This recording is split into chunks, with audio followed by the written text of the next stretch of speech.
You have the Motorola Moto E6. It looks like this. Make sure we're talking about the same phone, single camera. And you unfortunately have forgotten your PIN pattern or password. You didn't write it down. No matter what you do, you can't remember it. The good news is we can reset the phone and erase the screen lock. The bad news is we have to factory reset the phone, and you'll lose your photos, your messages, your contacts, your apps, and you will still need your Google login to log in. So let's learn. Let's start by powering the phone off. Power off. And then what we're going to do is we're going to hold volume down and power at the same time. Volume down, power.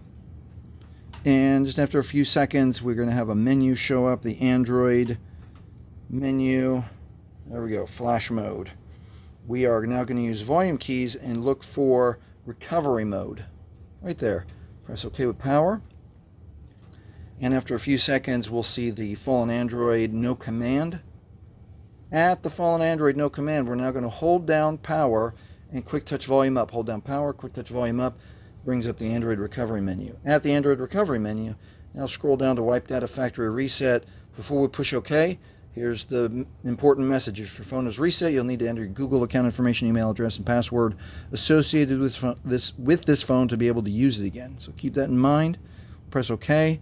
We're going to confirm a couple times here. Wipe all user data. This cannot be undone. Scroll down. Yes. OK with power. One more time. User data plus personalized content. OK with power. And after a few more seconds, we'll see the data wipe is complete. And now it is safe to reboot the system. Press OK with power. And that is how you reset your phone if you've forgotten your PIN, pattern, or password on your Motorola Moto E6. If this has helped you, please like, please subscribe. Thank you for watching.